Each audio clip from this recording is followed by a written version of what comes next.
Hello दोस्तों, welcome back to graduate explainer.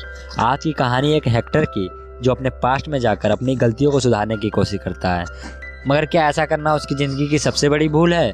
यह तो हमको कहानी में आगे पता चलेगी। तो कहानी की शुरुआत में हम हेक्टर नाम के एक आदमी को देखते हैं जिसने हाल ही में एक नया घर लिया है और वह अपने सामानों को घर में शिफ्ट कर रहा था। यहाँ पर हेक्टर के साथ उसकी पत्नी क्लारा भी होती है और क्लारा के साथ हेक्टर एक अच्छी ज़िंदगी बिता रहा है। हेक्टर जब अपने नए घर में सामान को शिफ्ट कर रहा होता है तभी उसके पास एक कॉल आता है। वो उस कॉल को उठाता है और तभी उस वक्त क्लारा भी वहाँ पर आ जाती है और हड़बड़ी में हेक्टर के हाथ से फ़ोन नीचे गिर जाता है। उन दोनों को यह बात थोड़ी अजीब लगती है क्योंकि किसी के पास उनके नए घर का फ़ोन नंबर नहीं था, लेकिन वह दोनों इस बात पर ज़्यादा ध्यान नहीं देते और जल्दी इस बात को भूल भी जाते हैं। अब वो दोनों गार्डन में बैठकर आराम कर रहे होते हैं और हेक्टर दूरबीन की मदद से आसपास की चीज़ों को देख रहा होता है। तभी उसे झाड़ियों के बीच एक लड़की दिखाई देती है जिसको देखकर वो थोड़ा हैरान होता है और जब क्लारा दूरबीन को लेकर वहाँ देखती है तो उसको कुछ भी नहीं दिखाई देता। जिसके बाद क्लारा वापस घर में चली जाती है और हेक्टर अपने दूरबीन की मदद से उस लड़की को देख रहा होता है जो कि अपने कपड़े उतार रही होती है। तभी पीछे से क्लारा भी वहाँ पर आ जाती है जो कि हेक्टर से गाड़ी की चाबी लेने के बाद वापस चली जाती है। क्लारा के जाने के बाद हेक्टर फिर से उस लड़की को देखने लगता है, लेकिन वो लड़की वहाँ से गायब हो चुकी थी और हेक्टर उसको ढूंढने के लिए वहाँ पर जाने लगता है, जहाँ पर उसे डस्टबिन के पास एक साइकिल दिखाई देती है और थोड़ा दूर जाने के बाद उसको वो लड़की दिखाई देती है जो कि बिना कपड़ों के एक पत्थर के पास बेहोश हालत में पड़ी हुई थी। हेक्टर दूर से चिल्लाकर उस लड़की को उठाने की कोशिश करता है मगर वो लड़की कोई भी जवाब नहीं देती। जिसके बाद हेक्टर पास जाकर उस लड़की को देखने लगता है। तभी पीछे से कोई बंदा कैंची लेकर उसके ऊपर हमला कर देता है और अपनी जान बचाने के लिए हेक्टर वहाँ से भागने लगता है और एक पेड़ के पीछे आकर छुप जाता है और वो अपने दूरबीन से उस आदमी को देखता है जिसने उसके ऊपर हमला किया था। वह देखता है कि उस आदमी का चेहरा पूरी तरीके से बैंडेज से ढका हुआ था और वह डर कर वहाँ से भागने लगता है और उसके सामने एक बाउंड्री होती है और वह जल्दी ही उस बाउंड्री को पार कर कर एक घर के पास पहुँच जाता है और वह मदद मांगने के लिए उस घर के पास जाता है, मगर उस घर का दरवाज़ा लॉक होता है, इसलिए वह खिड़की तोड़कर उस घर के अंदर चला जाता है।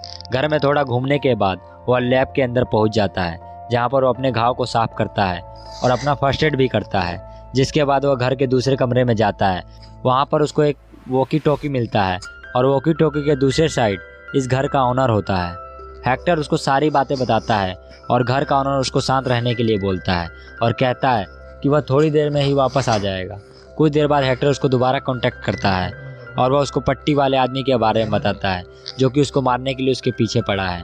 हेक्टर उसको पुलिस को कॉल करने के लिए कहता है, लेकिन घर का ओनर कहता है कि वह निकल चुका है और घर के चारों तरफ कैमरे लगे हुए हैं, इसलिए तुमको फिक्र करने की ज़रूरत नहीं है और जब तक मैं आ रहा हूँ तब तक तुम किसी सेफ जगह पर छुप जाओ।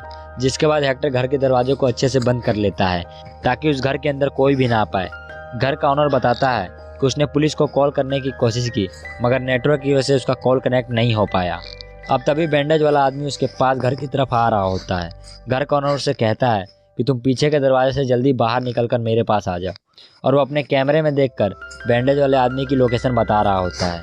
जिसके बाद हेक्टर जल्दी से दरवाजे को खोलकर वहाँ से भागने लगता है और वो घर के ओनर के पास पहुँच जाता है जिसका नाम जोवेन होता है। जोवेन हेक्टर को अपने लैब में ले जाता है और वो उसको कहता है कि अगर तुम उस बैंडेज वाले आदमी से बचना चाहते हो तो जल्दी से इस मशीन के अंदर चले जाओ। लेकिन हेक्टर मशीन के अंदर जाना तो नहीं चाहता था, लेकिन उसके पास कोई और ऑप्शन भी नहीं बचता क्योंकि वो बैंडेज वाला आदमी भी अब खिड़की तोड़कर अंदर आने वाला था और अपनी जान बचाने के लिए हेक्टर तुरंत उस मशीन के अंदर चला जाता है। वह मशीन पूरा पानी से भरा होता है। हेक्टर उसके अंदर डूबने ही वाला होता है मगर वो मशीन अचानक से खुल जाती है और हेक्टर उस मशीन के बाहर आ जाता है और वो देखता है कि कुछ देर पहले रात का समय हो रहा था और अब अचानक दिन कैसे हो गया। वहाँ पर जोवेन भी होता है, लेकिन जोवेन भी उसको पहचान नहीं रहा था। हेक्टर उसको बताता है कि उसने ही उसको मशीन के अंदर जाने के लिए कहा था। हेक्टर अब जल्दी से बाहर आता है और वह दूरबीन की मदद से अपने घर की तरफ देखता है। वह देखता है कि उसकी बीवी अपने गार्डन में काम कर रही होती है जैसा कि वह कुछ समय पहले कर रही थी और वहाँ पर उसके जैसा दिखने वाला एक आदमी और भी मौजूद होता है जिसको देखकर वह काफ़ी ज़्यादा हैरान हो जाता है और दोनों वही काम कर रहे थे जो कि अभी थोड़ी देर पहले हेक्टर कर रहा था। जोवेन भी दूरबीन से उन दोनों को देखता है, वह भी काफ़ी ज़्यादा हैरान हो जाता है। अब हेक्टर तो अपनी बीवी के पास जाना चाहता है मगर जोवेन उसको रोकता है कि तुम वहाँ पर ऐसे नहीं जा सकते क्योंकि तुम टाइम ट्रेवल करके समय में कुछ घंटे पीछे आ चुके हैं और वापस अपने घर नहीं जा सकते क्योंकि वहाँ पर पहले से ही एक हेक्टर मौजूद है और अगर तुम ऐसा करोगे तो सब कुछ गड़बड़ हो जाएगा। और जोवेन कहता है कि तुमको शाम तक का इंतजार करना होगा, और जब वह वाला हेक्टर उसके पास आएगा तो वह उसको टाइम मशीन में पीछे भेज देगा, जिसके बाद सब कुछ ठीक हो जाएगा। मगर हेक्टर भी ऐसे हाथ पर हाथ धरे नहीं बैठ सकता, क्योंकि उसको अपने वाइफ की चिंता हो रही थी। इसलिए अपने घर फ़ोन करता है ताकि वह दूसरे हेक्टर को धमका कर वहाँ से भगा सके। मगर जब दूसरा हेक्टर फ़ोन उठाता है तो वह कुछ भी नहीं बोल पाता, और यह वही समय होता है जब हेक्टर के घर के नए फ़ोन नंबर पर फ़ोन आया था। जो बात उसके लिए काफ़ी ज़्यादा अजीब थी, क्योंकि उसका नया फ़ोन नंबर किसी के पास नहीं था, यानी कि उस समय वो फ़ोन किसी और ने नहीं बल्कि हेक्टर ने खुद किया था। अब जब जोवेन को यह बात पता चलती है कि उसने अपने घर पर फ़ोन लगाया तो उसको काफ़ी ज़्यादा गुस्सा आता है, और वह उसको दोबारा ऐसा ना करने के लिए कहता है। जिसके बाद वह हेक्टर को अपने घर पर रुकने के लिए कहकर मशीन का सामान लेने के लिए बाहर चले जाता है। आगे की कहानी में 2 हेक्टर हैं, और कन्फ्यूजन ना हो इसके लिए हम इन दोनों हेक्टर को नाम दे देते हैं। जैसे कि जो हेक्टर टाइम ट्रेवल करके आया है वह हेक्टर 1 होगा और दूसरा हेक्टर 2 होगा। अब हेक्टर 1 की बेचैनी और ज़्यादा बढ़ती जा रही थी, इसलिए वो जोवेन की कार लेकर अपने घर की तरफ जाने लगता है, और रास्ते में उसको वही लड़की साइकिल चलाते हुए दिखाई देती है जिसको हेक्टर 1 ने जंगल में बिना कपड़ों को देखा था। अब वो यह सब कुछ सोच रहा था, तभी दूसरी कार उसकी कार में टक्कर मार देती है, जिसकी वजह से उसकी कार पेड़ में टकरा जाती है और उसके सर से काफ़ी ज़्यादा खून निकलने लगता है। और वो खून को रोकने के लिए वो अपने हाथ से बैंडेज निकालकर अपने सर पर लगा लेता है, और ऐसा करने के बाद वो बिल्कुल उस बैंडेज वाले आदमी की तरह लग रहा था जिसने उसको मारा था, यानी कि वो बैंडेज वाला आदमी कोई और नहीं बल्कि हेक्टर ही था। अब तभी वहाँ पर वही लड़की आती है जिसका नाम शिखा होता है। वह लड़की हेक्टर की मदद करना चाहती है, मगर उसके फ़ोन में भी सिग्नल नहीं होते, जिसकी वजह से वो एम्बुलेंस को बुला नहीं पाती। हेक्टर उसको अपनी बातों में लगा लेता है और उसके पर्स में से उसकी कैंची चुरा लेता है, जिसके बाद हेक्टर 1 उसको अपनी बातों में फंसाकर जंगल की तरफ ले जाने लगता है। और हेक्टर की बातें सुनकर उसको डर भी लगने लगा था, मगर हेक्टर 1 यहाँ पर वह सारी चीज़ें दोबारा दोहराना चाहता था जो कि उसके साथ हुआ था, ताकि टाइम ट्रेवल का कॉन्सेप्ट बना रहे। यानी कि हेक्टर 1 के साथ अतीत में जो हुआ है वह सारी चीज़ें हेक्टर 2 के साथ होना चाहिए। अब जब शिखा को मौका मिलता है तो वहाँ से भागने लगती है, मगर हेक्टर 1 उसको पकड़ लेता है और उससे ज़बरदस्ती अपनी बातें मनवाने लगता है। वह उसको अपने कपड़े उतारने के लिए कहता है, और डर कर शिखा ऐसा ही करने लगती है, और हेक्टर 2 दूरबीन की मदद से शिखा को देख रहा होता है। इधर जब शिखा को मौका मिलता है तो हेक्टर 1 पर हमला करके वहाँ से भागने लगती है, मगर हेक्टर 1 फिर से उसको ढूंढ लेता है और उन दोनों का पैर फिसल जाता है, जिसकी वजह से वो नीचे गिरने लगती है, और शिखा का सर एक पत्थर में जाकर टकराता है, जिसकी वजह से वो बेहोश हो जाती है।